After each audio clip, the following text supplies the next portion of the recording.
तथागत गौतम बुद्ध उपदेश चंडालिका प्रकृतीची धम्मदीक्षा। एकदा श्रावस्ती येथे अनाथपिंडकाच्या चेतवन आश्रमात भगवान बुद्ध राहत होते। भगवंतांचा शिष्य आनंद एकदा नगरात भिक्षा मागण्यासाठी गेला होता। भोजन केल्यावर पाणी पिण्यासाठी आनंद नदीवर जात होता। त्याने तेथे भांड्यात पाणी भरत असलेली एक मुलगी पाहिली। आनंदाने तिच्याजवळ थोडेसे पाणी मागितले। प्रकृती नावाच्या त्या मुलीने ती चांडालिका आहे असे म्हणून पाणी देण्याचे नाकारले। आनंद म्हणाला, मला पाणी हवे आहे, मला तुझ्या जातीची कर्तव्य नाही। मग त्या मुलीने आपल्या भांड्यातील थोडेसे पाणी त्याला दिले। नंतर आनंद जेतवनाकडे जाण्यासाठी निघाला। ती मुलगी त्याच्या मागोमाग गेली। तो कुठे राहतो हे तिने पाहिले आणि तिला असे समजले की त्यांचे नाव आनंद असून तो भगवान बुद्धांचा शिष्य आहे। घरी आल्यावर तिने आपली आई मातंगी हिला सगळी हकीकत सांगितली आणि जमिनीवर पडून ती रडू लागली। आईने तिला रडण्याचे कारण विचारले। सगळी हकीकत सांगून ती मुलगी म्हणाली, जर माझे लग्न करण्याची तुझी इच्छा असेल तर मी आनंदाशीच लग्न करीन, मी दुसऱ्या कोणाशीही लग्न करणार नाही। आईने चौकशीला सुरुवात केली। परत आल्यावर तिने सांगितले की हे लग्न अशक्य आहे, कारण आनंदाने ब्रह्मचर्याचे व्रत धारण केले आहे। हे ऐकल्यावर त्या मुलीला अत्यंत दुःख झाले आहे आणि तिने अन्नत्याग केला। ही परिस्थिती म्हणजे काही विधिलिखितच आहे असे मानावयास ती तयार नव्हती। म्हणून ती म्हणाली, आई, तुला चेटुकाची कला अवगत आहे ना, मग आपला हेतू साध्य करण्यासाठी त्यांचा उपयोग का करत नाही? आई म्हणाली, काय करता येईल ते मी पाहते। मातंगीने आनंदाला आपल्या घरी भोजनाचे निमंत्रण दिले। मुलीला फारच आनंद झाला। त्यावेळी मातंगी आनंदाला म्हणाली, माझी मुलगी आपल्याशी लग्न करायला फार उत्सुक आहे। आनंदाने उत्तर दिले, मी ब्रह्मचर्य राहण्याचे व्रत घेतले आहे आणि म्हणून कोणत्याही स्त्रीशी मी विवाह करू शकत नाही।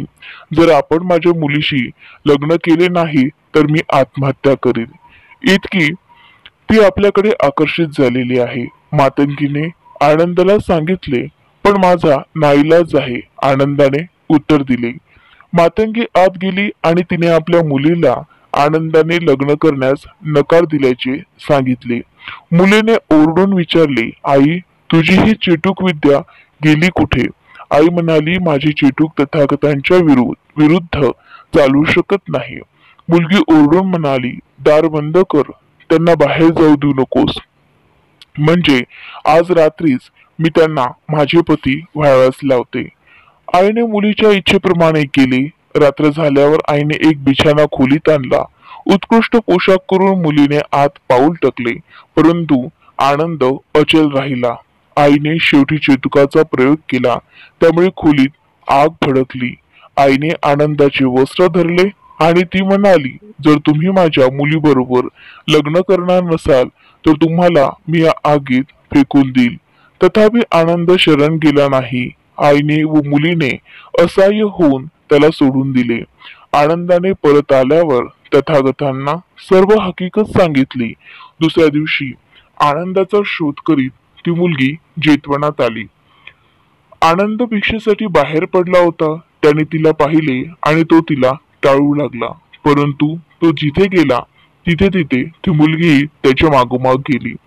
जेव्हा आनंद जेतवनात परतला तेव्हा आपल्या विहाराजवळ ती मुलगी उभी असल्याने त्याने पाहिले। त्या मुलीने आपला कसा पिच्छा पुरवला आहे हे आनंदाने तथागतांना सांगितले। भगवंतांनी तिला बोलवण्यास सांगितले। मुलगी समोर आल्यावर तथागतांनी तिला प्रश्न केला, तू आनंदाचा पिच्छा का पुरवित आहे? मुलगी म्हणाली, त्यांच्याशी मला लग्न करायचे आहे, ते अविवाहित असल्याचे ऐकले आहे, मीही अविवाहित आहे।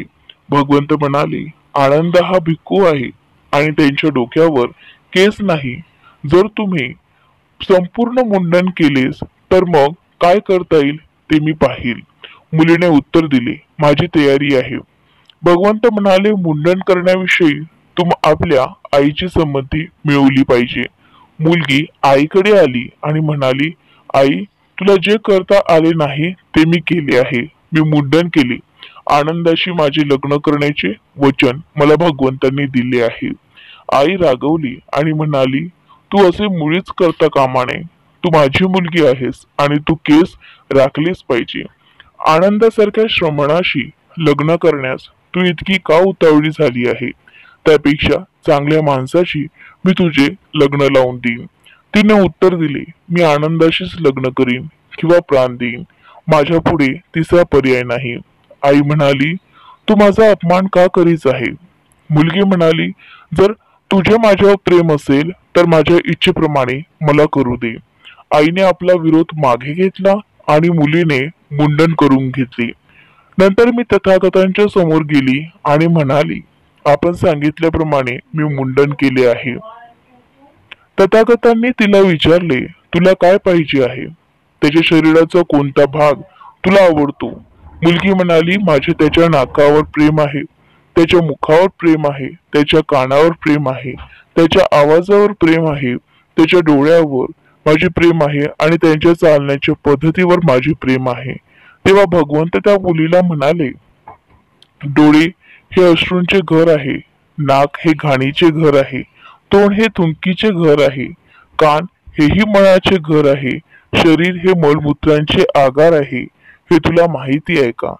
जेव्हा स्त्री पुरुष एकत्र येतात तेव्हा ते संतती निर्माण करतात, परंतु येथे जन्म आहे तेथे मृत्यू आहे, जिथे मृत्यू आहे तेथे दुःख आहे. मुली आनंदाशी लग्न करून तुला काय मिळणार आहे हे मला कळत नाही. मुलगी विचार करू लागली. आनंदाशी लग्न करण्याचा तिने जो इतका आग्रह धरला होता त्यात काही अर्थ नाही, हेही तिने मान्य केले. भगवंतांना तसे सांगितले. भगवंतांना वंदन करून तू त्यांना म्हणाली, अज्ञानामुळे मी आनंदाच्या मागे लागले होते. आता माझ्या मनात प्रकाश पडला आहे. माझी स्थिती वादळात सापडलेला पण नंतर किनाऱ्यात सुरक्षित पोहोचलेल्या नौकेवरील नाविकासारखी झाली आहे. निराश्रित झालेल्या वृद्धाला आश्रय मिळावा अशी मी झाले आहे. आंधळ्याला नवी दृष्टी लाभली अशी माझी स्थिती झाली आहे. भगवंतांनी आपल्या उपदेशाने मला झोपेतून जागे केले आहे. प्रकृती, तू भाग्यवान आहे, कारण तू चांडलिका असलीस तरी कुलीन स्त्री पुरुषांपुढील आदर्श आहे. तू हीन जातीची आहेस, पण ब्राह्मण हे तुझ्यापासून धडा घेतील. न्याय आणि सदाचार यांच्या मार्गावरून तू ढळू नकोस, म्हणजे सिंहासनावरील राजवैभव भोगणाऱ्या राण्याही तुझ्या पुढे फिक्या पडतील. विवाहाचा प्रश्न मिटल्यामुळे भुक्यूंनी संघात प्रवेश करणे हाच एक मार्ग तिच्या पुढे होता. त्याप्रमाणे तिने आपली इच्छा प्रगट केल्यावर जरी ती अत्यंत होती तरीही तिला संघात प्रवेश देण्यात आला. नमो बुद्धाय.